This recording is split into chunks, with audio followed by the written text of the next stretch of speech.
Good evening. What's going on, folks? Welcome to another edition of Pro Wrestling Talk brought to you by Blitzball Champ Gaming here on the U to the Tube. I'm your host, Blitzball Champ Jason Ingram. So, I wanted to dedicate this video to giving my thoughts and recap on the recent Stardom pay-per-view, Stardom In Showcase Volume 1. This was in the Nagoya Congress Center in Nagoya, Japan. I actually woke up early in the morning to see this because there was only a 7-hour window to watch this live stream from beginning to end because they didn't extend it due to music licensing. And the reason for that is because the special guest for this pay-per-view was DJ Pretty Dragon, which provided the music. Provided the music, the entrance themes for this show. DJ Pretty Dragon. I never heard of her before, but she's pretty. I thought her mixes were great. I thought she did a really good job with this special pay-per-view. But yeah, Stardom In Showcase Volume 1. This was quite a memorable, entertaining pay-per-view. Definitely. But let's get into it. Let's get into this. So first, started off with the Nagoya Rumble. So there were all sorts of ladies for this match, but I think it came down to 13 ladies for this match. But this was quite an interesting match. So I'm just going to go through in the order that the ladies came out, the order of the eliminations as well. So I'm going to just do a rundown and just give a few more thoughts afterwards. So, first two competitors that we had Mayu Iwatani first, and then we had Super Strong Stardom Machine, which later exposed like a ponytail, like a purple ponytail, and honestly, I came to the thought that I think Super Strong Stardom Machine might be Saya Ida in disguise. I could be wrong, because you have to remember Saya Ida wasn't originally in this match. She was in the Tower and Power match, or Power and Tower match. But just the way that it looked, the build of Super Strong Stardom Machine, and just seeing the ponytail, I think it was Saya Ida. I could be wrong, but did anybody else notice that? The ponytail? I thought the ponytail was the dead giveaway. Maybe it's just me. Because usually Saya Ida has a rainbow colored, like purple colored ponytail. So, anybody else notice that? Let me know what y'all think about that.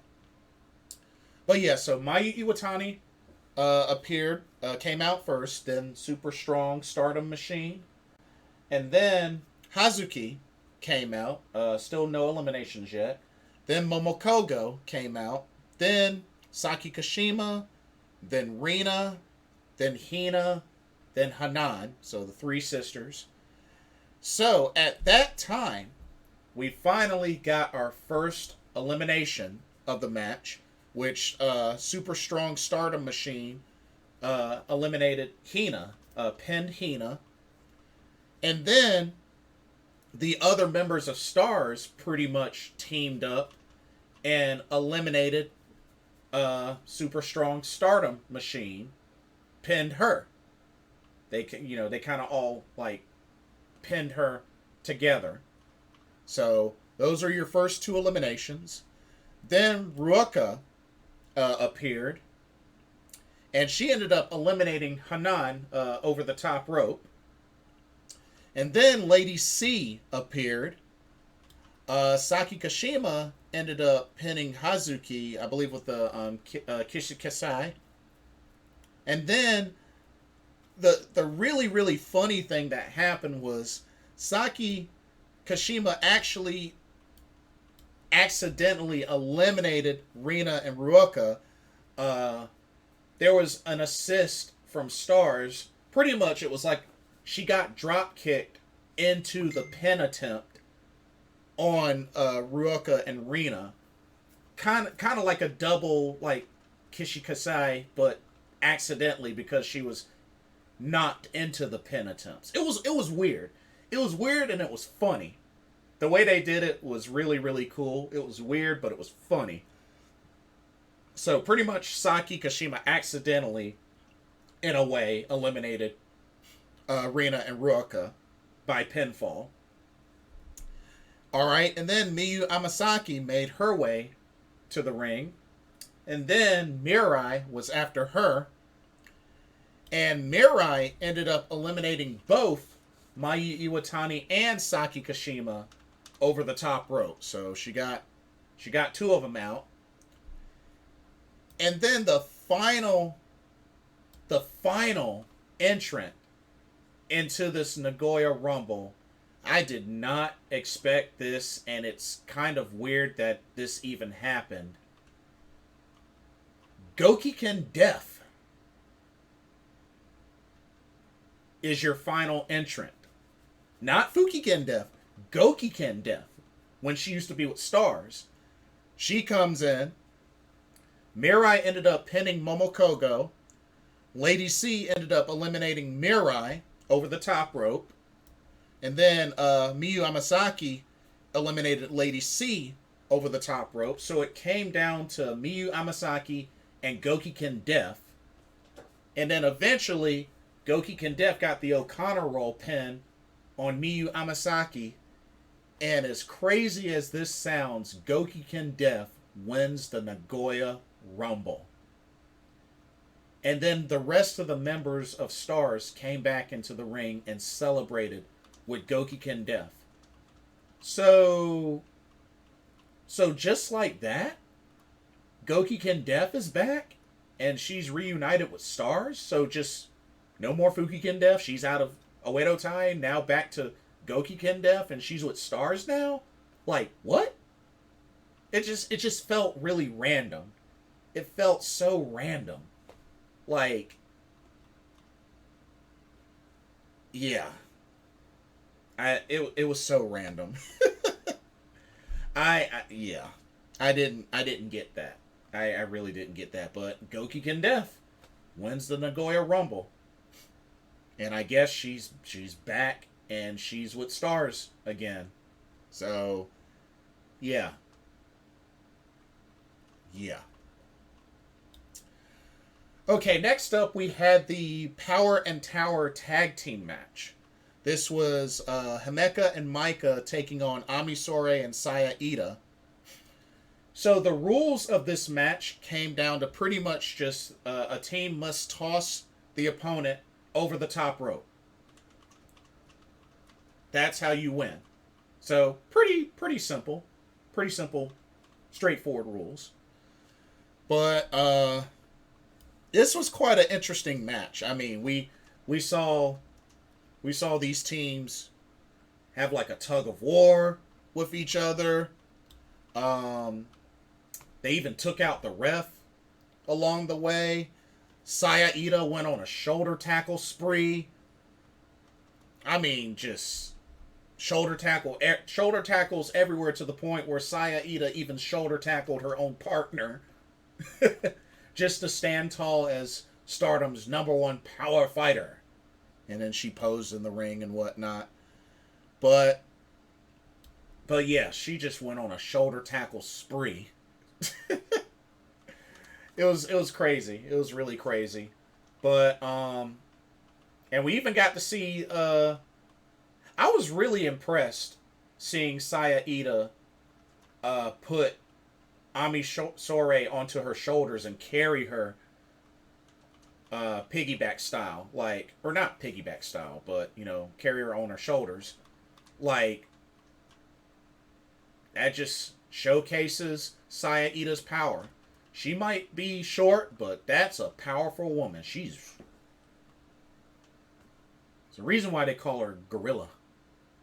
But when it was all said and done, Micah tossed Sayaka over the top rope, pretty much, throwing her onto Amisore and getting the victory for her and Himeka. So Micah and Himeka win the match. Uh, Pretty fair finish. Pretty fair finish. Wish the match could have been a little longer, but it was a pretty decent finish. But yeah, Micah and Himeka are your winners. Although it would have been cool to see what would have happened if Utami Hayashishita and Lady C were in this match. Oh well. Okay. Then we had the Cosmic Rules match. So this was Mina Shirakawa versus Unagi Sayaka versus Saki. All three of these members part of Cosmic Angels. The rules were pretty simple. Pinfall or submission, use of water is allowed. Water guns, use of water is allowed. Now, it was definitely clear that this was a comedy match. Definitely clear. All three ladies had on shorts, button-up white shirts, and they had, bikini tops under those shirts. Now, of course, there was a lot of summer toys and super soakers and, inflatable rings and stuff like that. And, I mean, like I said, it was a comedy match. And, all three ladies, got to use super soakers. Even the ref got soaked. And, it was just crazy.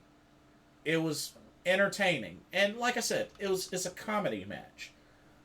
But there was even a moment where,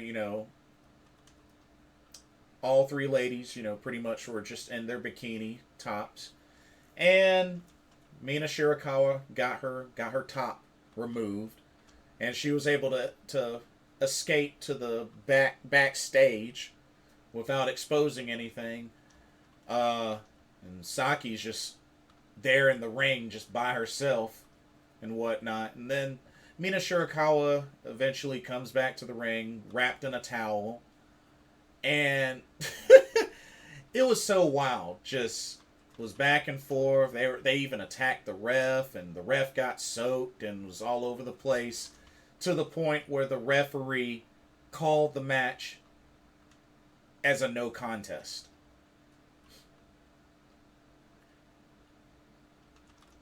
Pretty bad ending, for sure. And the weird thing is, I don't think I've ever seen a Stardom match end in a no contest. I've seen matches end in a draw or a DQ, but I've never seen a Stardom match end in a no contest. That's not normal. But to all the folks that complained about this match, it wasn't that bad. Yes, there were bikini tops, but like I said before, there were super soakers, there were summer toys, and like two of the three competitors are former gravure models, with one that pretty much consistently flaunts the idea that she's an H cup. I'm like, I don't know why so many folks are so bent out of shape about this one match on a special Stardom show where you can see any type of match. This isn't what you see on New Blood or traditional Stardom shows. So it's like, dang. Like, it wasn't that bad of a match. It was a comedy match. So, I mean, can you say that it was, a bad match? Yeah, sure. Like I said, it's a comedy match. I was entertained. Cheesy ending. I didn't really like the ending, but it was meant to be entertaining. And it was funny. It was funny. Could it have been much better? Absolutely. I'm not knocking that. But it's like, so many folks made such a big fuss about this match. And I'm like, it really didn't end up being that bad. And it's not like it's a type of match we're going to see a whole lot of consistently. It's like, come on. Like, oh, so a bra got removed. But nothing. There was nothing that was shown. Like, come on. Like, I think I just not knocking anybody, but I just feel like there were too many people that made too big of a deal about this match. Oh, this is setting wrestling back. You know, this is setting wrestling back. And I'm just like, no, it's not. Like, no. It's one match. It's one match. It's not the type of match you're going to consistently see. Come on now. Mayu Iwatani ends up joining the commentary table after this match. Next up, we had the I Quit singles match, where Shuri took on Kurumi Hiragi, which the whole entire time the referee had a microphone, just, would hold it up to the competitors when they were in a submission or knocked out or whatnot to ask if they want to give up. And I thought this was a pretty solid match between both of these ladies. They hit each other with a lot. Lot of close calls. They were asked to quit if they wanted to quit. Both showed a lot of resilience. Shuri's my girl. But it was definitely back and forth. Definitely like what they did. Kurumi did a sick Bossman slam on Shuri. I think one of the best Bossman slams I've seen. And even hit her with a Big Bang Theory that Chris Statlander uses as her finisher. It was really interesting to see Kurumi use that. And there was even a point where Kurumi was knocked out to the point where Shuri had to revive her with pouring a bottle of water on her face. Thought that was pretty funny. But they both survived submissions. Kurumi survived a buzzsaw kick. The finish, I wasn't that big of a fan of the finish, to be honest with you. Shuri ended up getting the victory, taking care of business, but she had Hirumi hoisted up and was about to toss her off the stage into part of the lower level, and pretty much she said, "I quit," into the mic while being carried by Shuri. And then afterwards, Shuri just dumped her off anyway. Dumped her through the bottom part of the stage anyway. Not a big fan of the finish, personally. But I figured Shuri was going to win anyways. So, I'm all for it. Just wasn't that big of a fan of the finish. But it is what it is. Next up, we had what I thought was the best match. I thought this was the best match on the card, the most entertaining match on the card. This was the Falls Count Anywhere Fatal 4-Way match between Tam Nakano, Azumi, Koguma, and Momo Watanabe. Oh man, this was a very entertaining match, and this was all over the arena. There were inflatable, bouncy playhouses utilized in this match. We saw bento boxes from backstage. Even the referee attempted to go for a suicide dive before Rina just shut it all down by tripping him up. We even had ring gear swaps between Tam Nakano and Koguma, just random ring gear swaps while they were fighting in one of the bouncy playhouses. We had even Momo Watanabe kick the ref, intentionally kick the ref. But, this was a very wacky match. There's even a spot where Momo did a running Meteora / Somato on all three of the other ladies at the same time. I thought that was really cool. That was a really cool spot from off the apron. That was a really cool spot. We also had... Oh, no. That was actually from Momo running along the long ramp when she did that. So I thought that was really cool. It wasn't off the apron, it was off the long ramp. Um, there was a moment where all four ladies were inside that second bouncy playhouse with the slides. Like, it was crazy. They were doing submissions at the top of the slide, and even Koguma, she attempted to dive off the top of that bouncy playhouse, but like she slipped, which didn't surprise me just with the way that thing is set up. But kind of slipped, went down the slide, and by the time they were down at the bottom, like one of them was like bent backwards, and it was just weird. But not how I think Koguma wanted that to go. But hey, I like the idea she had in mind. But this was a very this was a very entertaining false count anywhere match. Like, you know, there's been a lot of a lot of false count anywhere matches in pro wrestling history. This one I felt was very, very entertaining and unique with what they did around the arena. And sure enough, after all the fun wackiness, I mean, ring gear swaps and all that, just bento boxes, bento boxes. Azumi ended up being the victor after suplexing Koguma through a stage wall and then pinning her for the 1-2-3. So Azumi, high speed champ, is your winner. And then the three ladies, Azumi, Koguma, and Tam Nakano, kind of, you know, celebrated afterwards. Momo, she was already, you know, she's Oedo Tai. She doesn't matter. So that was definitely my favorite match of this card. A well done false count anywhere match. And then this next match was my second favorite match of the card. This was the hardcore match. Anything goes hardcore match. Weapons, objects, you name it. No DQs, all of the above. We had the team of Mai Sakurai and Julia taking on Risa Sera and Suzu Suzuki.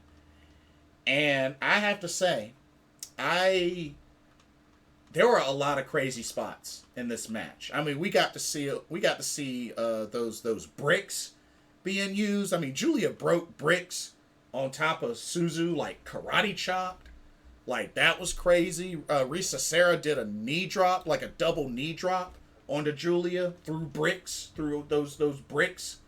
That was crazy. Suzu Suzuki even pile drive Julia through one of the tables at ringside.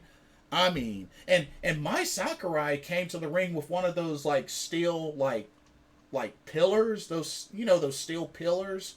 She had one of those with her. It was like stage lighting pillars, I think that's what that is. But she brought one of those to the ring. It was crazy.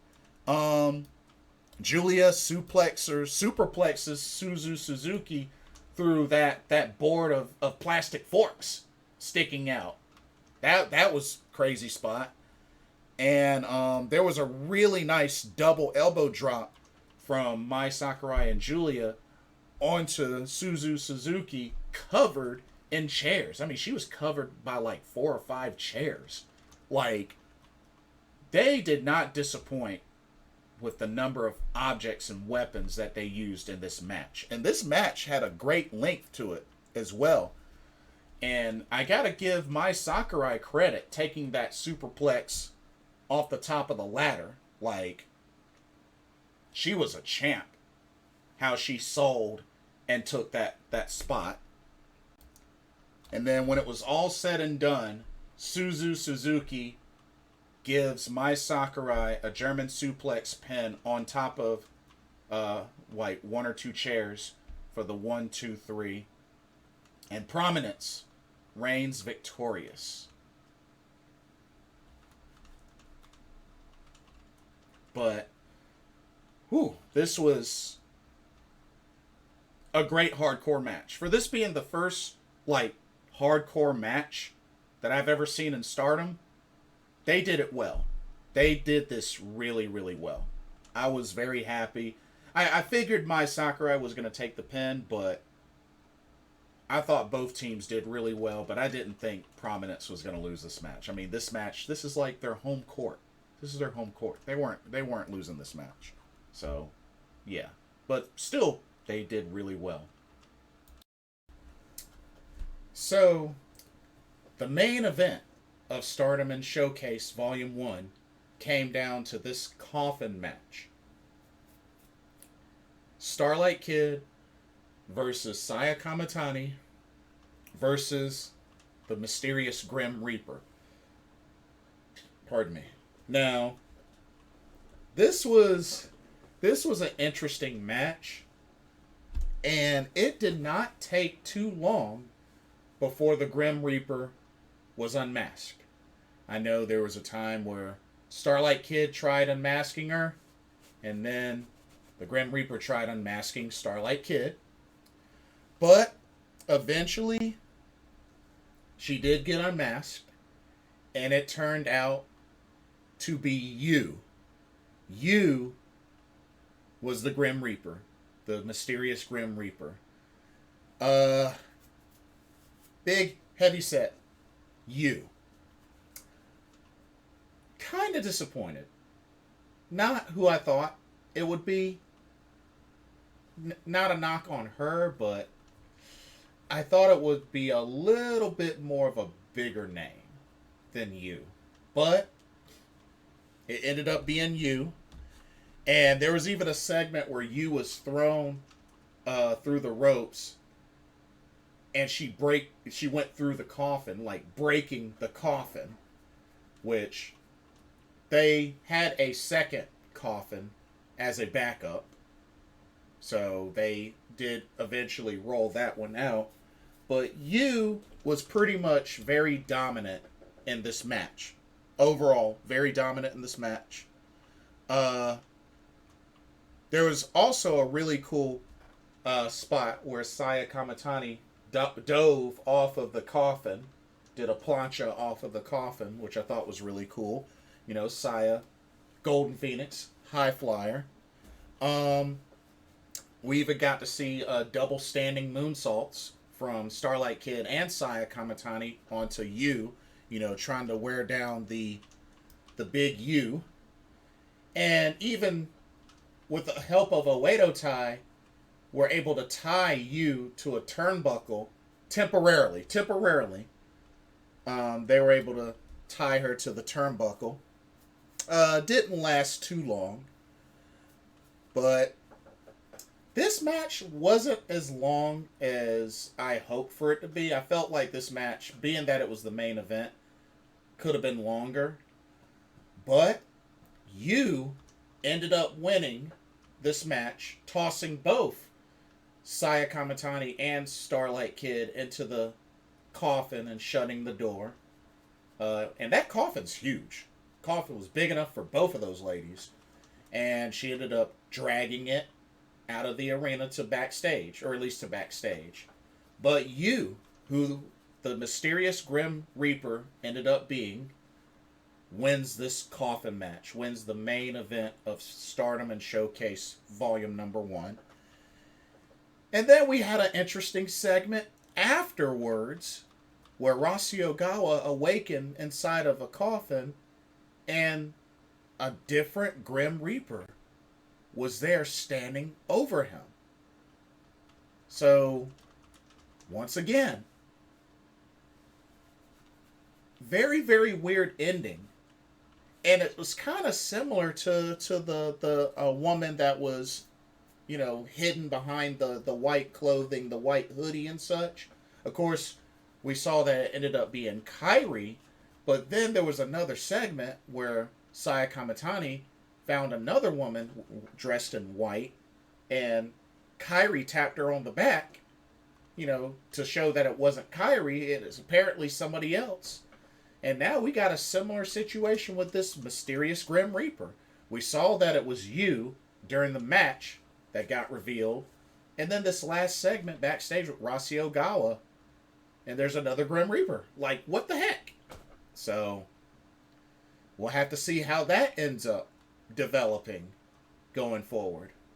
But that is Stardom in Showcase Volume 1. Overall, pretty entertaining. Like I said, the Falls Count Anywhere match was my favorite. Very entertaining. A lot of great spots. The hardcore match was my second favorite. Um, but like I said, overall, it was an entertaining pay per view. I can't say it was an excellent one because I didn't expect it to like just blow everything out of the water. You know what I mean? But I felt like this is a nice brand for them to have, some matches where anything can happen, and that's what they did. That's what they did. So, hey, it was worth watching. It was definitely worth watching. The thing is, when they upload it onto Stardom World, they're gonna block out entrances and stuff because of the music licensing. Because all the music was provided by DJ Pretty Dragon. So that's the only thing with that. But I'm glad I got a chance to watch it live. I stayed up and watched it live. So that was really cool. She had some really great mixes, and that's beautiful, gorgeous DJ. But but yeah, that's Stardom and Showcase Volume One. Let me know what y'all's honest thoughts are. What did you think of the matches? Did you like the matches? What did you think of the variety of the different types of matches? What did you think of the outcomes? What did you think of you being revealed as the mysterious Grim Reaper? What did you think of Goki Kendef returning and winning the Nagoya Rumble and pretty much realigning with Stars? But yeah, let me know what y'all's thoughts are with that. Who do you think the super strong Stardom machine is? I think it's Saya Ida. I think it's Saya Ida. The ponytail gave it away for me, but I could be wrong. But let me know what y'all's thoughts are. Don't forget to like, comment, subscribe, hit that notification bell so you don't miss any video. And thank you so much for watching. Thank you for the support. This weekend's been a big weekend for pro wrestling. And hopefully soon I will get a chance to watch Stardom Midsummer Champions in Nagoya, which at least the archive will last until Wednesday. So should hopefully be able to give my thoughts on that. And like I said, I'll be at NJPW Strong High Alert on Sunday. So I'll be there live. So looking forward to that. Anyway, thank y'all so much for watching. This is Blitzball Champ Jason Ingram for another Pro Wrestling Talk video here on the U to the Tube, brought to you by Blitzball Champ Gaming. Peace out. Good night, everybody. See y'all soon in the next video.